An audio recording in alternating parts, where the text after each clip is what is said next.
Hello everyone, welcome to our class. आज के इस क्लास में हम डिस्कस करने वाले हैं डिज़ाइन क्राइटेरिया के बारे में। तो बहुत इंपॉर्टेंट क्लास है, इसको आप लोग ध्यान रखना। जिसे आप अगर एसएससी जेई का एग्ज़ाम देते हो तो वन लाइनर क्वेश्चंस में ये बन सकते हैं। खासकर एसएससी जेई का एग्ज़ाम हुआ एंड सब इंजीनियर के एग्ज़ाम में ये क्वेश्चंस अधिकतर बहुत पूछे जाते हैं। जैसे आरआरबी जेई सीबीटी 2 का एग्ज़ाम है और एमपीपीएससी एई एमपीपीएससी एई में भी जनरली इस प्रकार के क्वेश्चंस बनते हैं। तो टाइप्स ऑफ ट्रिकलिंग फ़िल्टर में सबसे फर्स्ट नंबर पे हम इसकी वैल्यूज़ के लिए बात करेंगे। क्या देखे थे हमने, ट्रिकलिंग फ़िल्टर कितने टाइप के होते हैं। First is the standard rate trickling filter and high rate trickling filter. और हाई रेट ट्रिकलिंग फ़िल्टर को भी जनरली दो पार्ट्स में डिवाइडेड किया गया है। First is the rotary biological and spray nozzle, और क्या यूज़ करते हैं, फ्लाई न्यूसेंस। ओके, तो इसमें हम डिज़ाइन क्राइटेरियाज के लिए बात करेंगे। डिज़ाइन क्राइटेरिया, ठीक है। तो क्या क्या डिज़ाइन क्राइटेरिया इसमें यूज़ किए जाते हैं, जैसा कि हम फर्स्ट इसमें समझे किसके लिए, for standard rate trickling filter. For standard rate standard rate trickling filter. तो स्टैंडर्ड रेट ट्रिकलिंग फ़िल्टर अगर हम यूज़ कर रहे हैं तो स्टैंडर्ड रेट ट्रिकलिंग फ़िल्टर के लिए हाइड्रोलिक लोडिंग रेट क्या होगा, and first is the for standard rate trickling filter में हाइड्रोलिक लोडिंग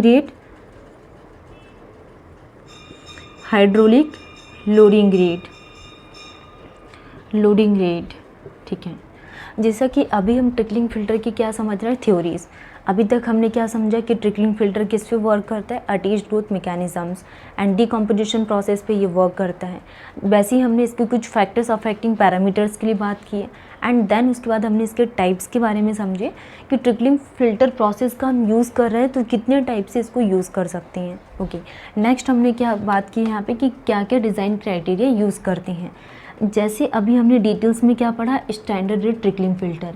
इस प्रोसेस में हमने क्या देखी कि जो भी ऑर्गेनिक मैटर प्रेजेंट होती हैं तो इसमें क्या होता है, इनको सारे को रिमूव करवा दिया जाता है। क्यों? क्योंकि इसमें जो प्रोसेस होती है, more faster is the process and no recirculation provided in it. Okay, अब हम यहाँ पे इसी के लिए कुछ डिज़ाइन पैरामीटर्स के लिए बात करेंगे कि कितनी कितनी वैल्यू को अडॉप्टेड किया गया है। हाइड्रोलिक लोडिंग रेट के लिए क्या वैल्यू यूज़ करते हैं एंड ऑर्गेनिक लोडिंग रेट के लिए क्या वैल्यू होगी। तो फर्स्ट हम hydraulic loading rate and second is the organic loading rate के लिए बात करेंगे, ठीक है। तो ये इसमें दो पैरामीटर्स हो गए। नेक्स्ट हम बात करने वाले हैं high standard rate high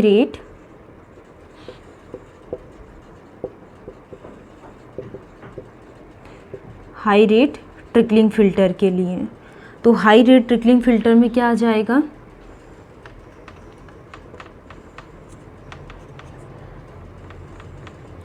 high rate trickling filter के लिए। तो हाई रेट ट्रिकलिंग फ़िल्टर में क्या, for hydraulic loading rate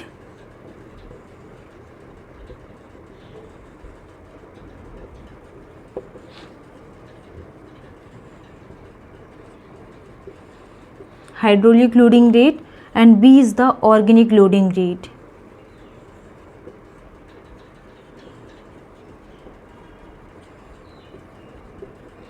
organic loading rate, ठीक है। तो स्टैंडर्ड रेट ट्रिकलिंग फ़िल्टर में हाइड्रोलिक लोडिंग रेट के लिए क्या वैल्यू यूज़ करते हैं, तो 1 to 4 cubic metre per square metre per day के फॉर्म में। 1 to 4 cubic metre per square metre and per day के फॉर्म में इसको यूज़ किया जाता है। 1 से लेकर 4 तक cubic metre per square metre per day के फॉर्म में हम यूज़ करते हैं ऑर्गेनिक लोडिंग रेट, वो भी किस में, स्टैंडर्ड रेट ट्रिकलिंग फ़िल्टर के लिए। Cubic metre per square metre and per day के फॉर्म में हाइड्रोलिक लोडिंग रेट। और ऑर्गेनिक लोडिंग रेट क्या होता है इसके लिए 0.05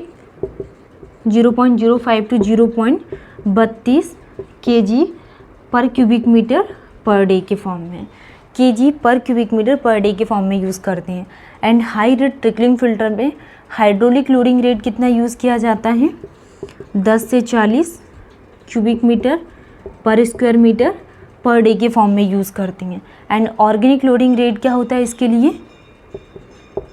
0.32 से लेके 1.0 kg per cubic metre per day के फॉर्म में यूज़ किया जाता है।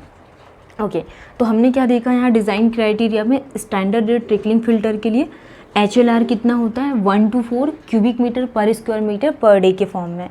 एंड OLR कितना यूज़ होता है, 0.05 to 0.32 kg per cubic metre per day के फॉर्म में। इसमें बहुत important parameter is the unit, आपको ध्यान रखना है कि kg per cubic metre per day के फॉर्म में क्या यूज़ करते हैं, ऑर्गेनिक लोडिंग रेट OLR। और अगर cubic metre per square metre per day के फॉर्म में है तो HLR का यूज़ किया जाता है, हाइड्रोलिक लोडिंग रेट का। नेक्स्ट, अगर हम हाई रेट ट्रिकलिंग फिल्टर का यूज़ कर रहे हैं तो इसमें HLR की वैल्यू क्या रहती है, 10 से 40, और यूनिट क्या रहती है, cubic metre per square metre per day के फॉर्म में क्या यूज़ करते हैं, HLR। और हाई रेट ट्रिकलिंग फिल्टर में OLR कितना यूज़ करते हैं, 0.32 से लेके 1.0 kg per cubic metre per day के फॉर्म में यूज़ किया जाता है। तो ये डिज़ाइन क्राइटेरिया थे। नेक्स्ट हम बात करेंगे कि ट्रिकलिंग फिल्टर को जनरली कौन कौन से फैक्टर्स अफेक्ट करते हैं। Efficiency of trickling filter,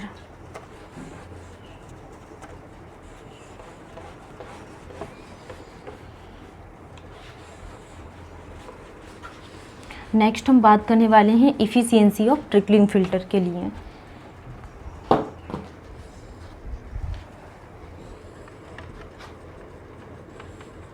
efficiency of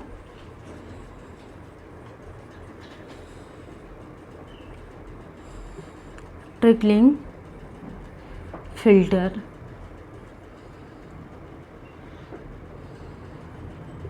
ठीक है।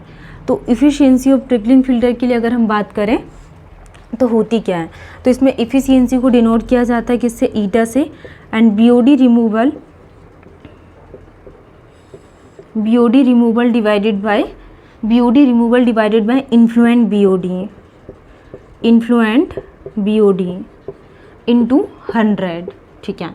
तो हम बात क्या कर रहे हैं यहाँ पे कि ट्रिकलिंग फिल्टर की इफ़िशियंसी क्या है, efficiency equal to BOD removal divided by influent BOD into 100। क्या होता है, जो भी BOD है बायोलॉजिकल नहीं, बायोकेमिकल ऑर्गेनिक मैटर, क्योंकि ऑप्शंस में यही कंफ्यूज करते हैं कि बायोलॉजिकल यूज़ किया जाता है या फिर बायोकेमिकल। तो बायोकेमिकल ऑर्गेनिक मैटर इसको रिमूव करेंगे डिवाइडेड बाय जो भी हमारा इन्फ्लुएंट BOD होगा into 100। Next, efficiency equal to BOD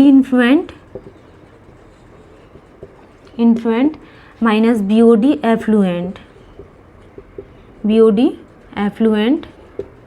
influent minus BOD effluent and BOD influent into कितना आ जाएगा, 100। तो ये आपको ध्यान रखना है इफ़िशियंसी ऑफ ट्रिकलिंग फिल्टर में। नेक्स्ट, कुछ एम्पेरिकल फॉर्मूला के लिए हम देखेंगे।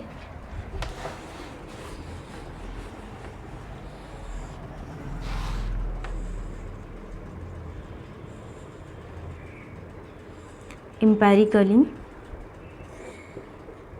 First is the 4 standard rate trickling filter, ठीक है। तो स्टैंडर्ड रेट ट्रिकलिंग फिल्टर में हम क्या फॉर्मूला यूज़ करेंगे, efficiency in percentage equal to 1 + 0.0044 under root of OLR organic loading rate. ये किस में रहता है, kg per hectare metre into day के फॉर्म में, एंड ऊपर क्या आ जाएगा, 100। तो एम्पेरिकल फार्मूला में स्टैंडर्ड रेट ट्रिकलिंग फिल्टर के लिए एफिशिएंसी कैसे निकालते हैं, 100 divided by 1 + 0.0044 under root of OLR। और इससे जो क्वेश्चंस पूछा हुआ है अभी तक एग्जाम में, इसके यूनिट से क्वेश्चंस पूछते हैं और इसमें कंफ्यूज करते हैं KG per hectare metre per day के फॉर्म में। लेकिन अभी प्रेजेंट में जो क्वेश्चंस बनाएंगे एग्जाम में, जैसे एसएससी जेई एंड सब इंजीनियर वाले, इस यूनिट को वो कन्वर्ट करने के लिए बोलेंगे कि हेक्टेयर मीटर को हमें क्यूबिक मीटर में कन्वर्ट करना है या फिर स्क्वायर मीटर में कन्वर्ट करना पड़ेगा। आपको ये ध्यान रखना है कि स्टैंडर्ड ट्रिकलिंग फिल्टर में जो भी हम एफिशिएंसी फाइंड आउट करते हैं, इसकी यूनिट क्या होती है, kg per hectare metre per day के फॉर्म में। नेक्स्ट, अगर इसको मॉडिफाइड करें तो efficiency percentage equal to 100 divided by 1 plus 0.044, zero नहीं आएगा, इसको अगर हम kg per cubic metre per day के फॉर्म में कन्वर्ट करते हैं तो क्या वैल्यू निकल कर आएगी, 44 under root of organic loading rate. OLR हमने किसने पढ़े थे, ट्रिकलिंग फिल्टर में, एंड इसके लिए हमने स्टैंडर्ड ट्रिकलिंग फिल्टर कितना देखे थे, 1 to 4 cubic metre per square metre per day के फॉर्म में। इसकी यूनिट क्या है, kg per cubic metre per day के फॉर्म में। दोनों ही यूनिट में आपको ध्यान रखना है, अगर हेक्टेयर मीटर की बात हो रही तो 0.00 आ जाएगा, और क्यूबिक मीटर के लिए अगर हम यूज़ कर रहे हैं तो ओनली 0.44। ठीक है। Next, single stage high rate trickling filter for single stage high rate trickling filter. ठीक है, तो single stage high rate trickling filter के लिए अगर हम बात करें, efficiency percentage equal to 1 plus R divided by, for single stage high rate trickling filter में 100 divided by 1 plus 0.0044 W divided by VF। ठीक है, तो single stage high rate trickling filter के लिए क्या फॉर्मूला होता है, efficiency equal to 100 divided by 1 plus 0.0044 under root of W divided by VF, and W is the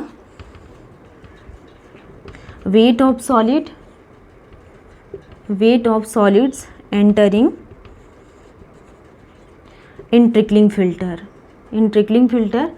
kg per day के form में। ठीक है, तो W क्या है, weight of solids entering in trickling filter kg per day के form में, and F is the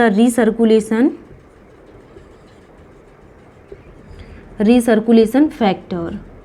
अब रीसर्कुलेशन फैक्टर कैसे निकाला जाता है, F equal to 1 plus R divided by 1 plus 0.1 R का whole square, 1 plus R divided by 1 plus 0.1 R का whole square, and R क्या है, रीसर्कुलेशन रेशियो, और ये होता है क्या है, discharge R divided by initial discharge.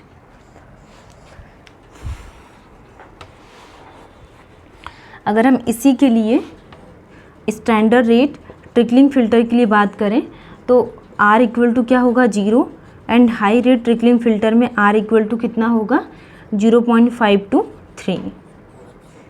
Standard rate trickling filter में recirculation ratio 0, and high rate trickling filter में रीसर्कुलेशन रेशियो 0.52 कितना होता है, 3। ओके, तो ये हमने क्या डिस्कस किया यहाँ पे, टाइप्स ऑफ ट्रिकलिंग फिल्टर में इफ़िशियंसी ऑफ ट्रिकलिंग फिल्टर क्या होती है, क्या इसका फॉर्मूला होता है। नेक्स्ट हमने इसके एम्पेरिकल फॉर्मूला के लिए बात की। अब इसी में एक प्रोसेस है multi stage high rate trickling filter.